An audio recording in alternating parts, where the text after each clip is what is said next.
Atlantic মহাসাগরের বুকে ছড়িয়ে থাকা 10টি আগ্নেয় দ্বীপ নিয়ে গঠিত একটি দেশ কেপ ভার্দে। 5.5 লাখ মানুষের এই ছোট্ট দেশ আয়তনে বা জনসংখ্যায় নিতান্তই ছোট হলেও এর ইতিহাস মোটেও ছোট নয়।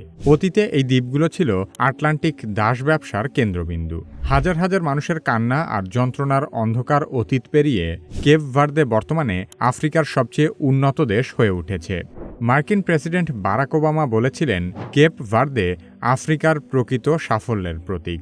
কেপ ভার্দের সবচেয়ে সেরা বৈশিষ্ট্য হল দেশটির অপরূপ প্রাকৃতিক সৌন্দর্য।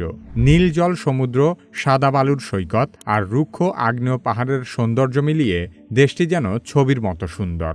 সাম্প্রতিক সময়ে ফুটবলের কারণে কেপ ভার্দে বিশ্বমঞ্চে নতুন করে আলোচনায় উঠে এসেছে। প্রথমবার বিশ্বকাপে খেলতে নেমেই তারা বিশ্ব চ্যাম্পিয়ন আর্জেন্টিনার ফুটবল দলকে রীতিমতো কাঁপিয়ে দিয়েছে। ছবির মতো সুন্দর দেশ কেপ ভার্দে সম্পর্কে আলোচনা করা হবে কি কেন কিভাবে এই পর্বে।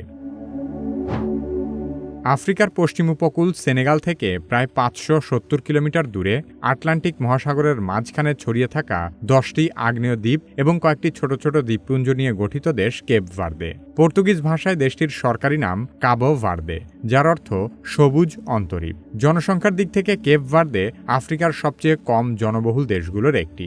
মাত্র 5.5 লাখের মতো মানুষ এখানে বাস করে, যা ঢাকা শহরের একটি পাড়া মহল্লার জনসংখ্যার চেয়েও কম। দেশটির মোট আয়তন মাত্র 4033 বর্গ কিলোমিটার, যা বাংলাদেশের ময়মনসিংহ জেলার চেয়েও ছোট। এখানে নেই কোনো স্থল সীমান্ত, পুরো দেশটাই ছড়িয়ে আছে সাগরের বুকে। কেপ ভার্দের 10টি দ্বীপের মধ্যে মোট 9টি দ্বীপে মানুষ বসবাস করে, আর একটি দ্বীপ জনমানবহীন। ভৌগোলিক অবস্থান এবং বায়ু প্রবাহের কারণে সব দ্বীপের বৈশিষ্ট্য একরকম নয়, তাই অবস্থানের উপর ভিত্তি করে কেপ ভার্দের দ্বীপগুলোকে প্রধানত দুটি ভাগে ভাগ করা হয়। উত্তরের দ্বীপগুলোকে বলা হয় বার্লাভেন্তো বা বায়ুমুখী দ্বীপ, যার মধ্যে রয়েছে সান্তো আন্তাও, সাও ভিসেন্তে, সাও নিকোলাও, সাল এবং বোয়া ভিস্তা। অন্যদিকে দক্ষিণের দ্বীপগুলোকে বলা হয় সোতাভেন্তো বা বায়ুবিমুখ দ্বীপ, যার মধ্যে উল্লেখযোগ্য হল মাইও, সান্তিয়াগো, ফোগো এবং ব্রাভা। কেপ ভার্দে বছরের প্রায় পুরোটা সময় জুড়ে রোদেলা থাকার কারণে এই দ্বীপগুলো সবসময়ই মনোমুগ্ধকর দেখায়। সাগরের নীল জলরাশি আর আগ্নেয় পাহাড়ের বাদামি রঙের বৈপরীত্য দ্বীপগুলোকে আকর্ষণীয় করে তোলে।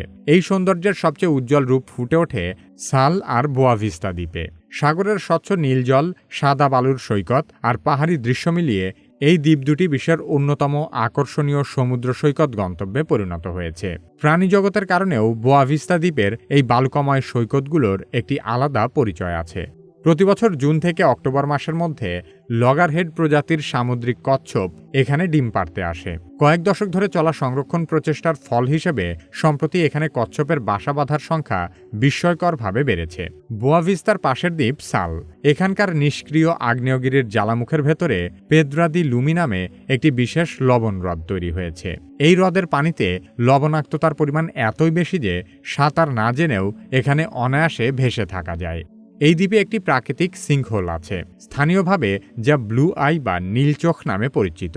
এখানে দিনের বেলা সূর্যের আলো প্রবেশ করলে পানির রং আরও উজ্জ্বল দেখায়। বিশ্বের বিভিন্ন প্রান্ত থেকে পর্যটকেরা এই দৃশ্য দেখতে ছুটে আসেন। কেপ ভার্দের রাতও অত্যন্ত মনোমুগ্ধকর।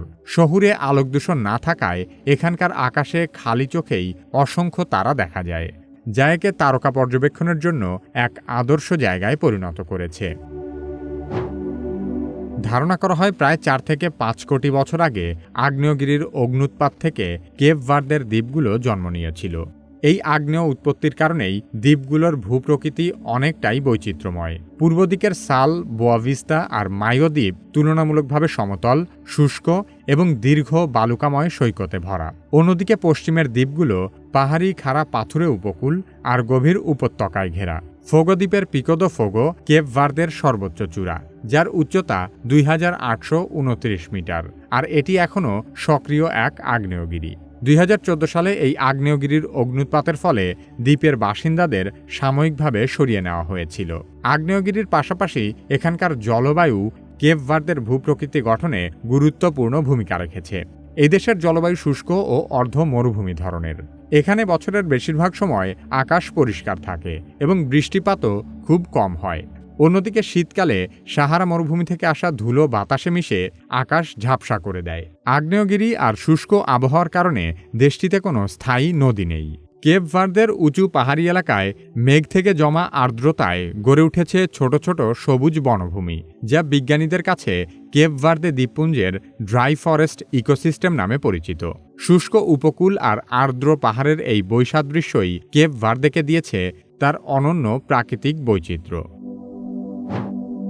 প্রাকৃতিক সম্পদের দিক থেকে কেপ ভার্দে বেশ দরিদ্র। দেশটির মাত্র 10% জমি চাষযোগ্য। এছাড়া খনিজ সম্পদও প্রায় নেই বললেই চলে। তা সত্ত্বেও 1975 সালের 5 জুলাই পর্তুগালের কাছ থেকে স্বাধীনতা পাওয়ার পর থেকে দেশটি আফ্রিকার অন্যতম দ্রুত উন্নয়নশীল অর্থনীতি হিসেবে নিজেকে প্রতিষ্ঠিত করেছে। সেবা খাত ভিত্তিক এই অর্থনীতির মূল চালিকা শক্তি পর্যটন।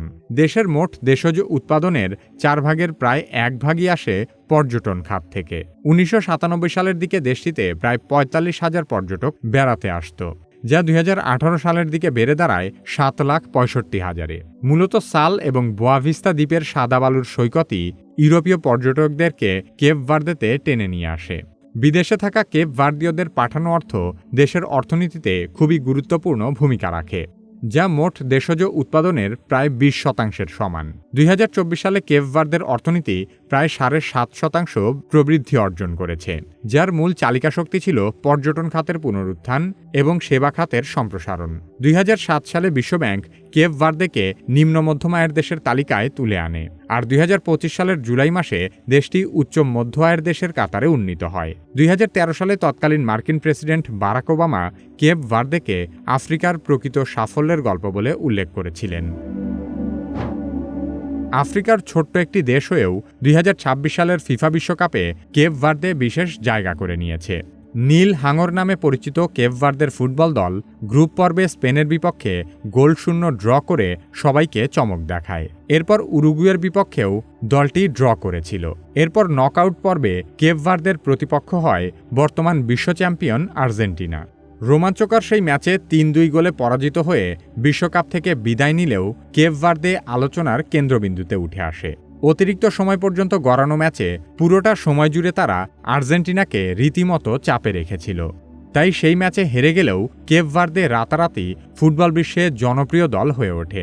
আর্জেন্টিনার বিপক্ষে ঐতিহাসিক ম্যাচের পর যুক্তরাষ্ট্রে বসবাসরত কেপ ভার্দীয় প্রবাসীদের উচ্ছ্বাস সামলাতে কারফিউ পর্যন্ত জারি করতে হয়েছিল। মাত্র কিছুদিন আগেও কেপ ভার্দে নামে যে কোনো একটি দেশের অস্তিত্ব আছে তাই হয়তো অনেকে জানত না। কিন্তু 2026 বিশ্বকাপ বিশ্বের কোটি কোটি মানুষের সামনে কেপ ভার্দেকে নতুন করে পরিচয় করিয়ে দিয়েছে। এরকম নানা অপ্রত্যাশিত ঘটনার কারণেই ফুটবল বিশ্বকাপ বিশ্বের সবচেয়ে জনপ্রিয় ক্রীড়া আয়োজন। এবারই প্রথম 48টি দেশ বিশ্বকাপের মূল পর্বে খেলছে। সে কারণেই কেপ ভার্দের মতো ছোট দেশও বিশ্বকাপে খেলার সুযোগ পেয়েছে। এমন বেশ কিছু নতুন নতুন চমকের কারণে 2026 বিশ্বকাপ অতীতের যে কোনো আসরের চেয়ে আলাদা। তবে শুধু ইতিবাচক দিক থেকেই নয়, নেতিবাচক বেশ কিছু কারণেও আমেরিকার বিশ্বকাপ আলাদা হচ্ছে। 2026 সালের ফুটবল বিশ্বকাপ কেন আলাদা সে সম্পর্কে জানতে চাইলে কি কেন কিভাবের এই ভিডিওটি দেখতে পারেন। আপনি যদি কি কেন কিভাবের মতো ভিডিও তৈরি করতে চান তাহলে কি কেন কিভাবে একাডেমির ভিডিও এডিটিং মাস্টারি কোর্সে ভর্তি হতে পারেন। ভিডিও ডেসক্রিপশন এবং পিন কমেন্টে কোর্সের লিংক দেওয়া আছে।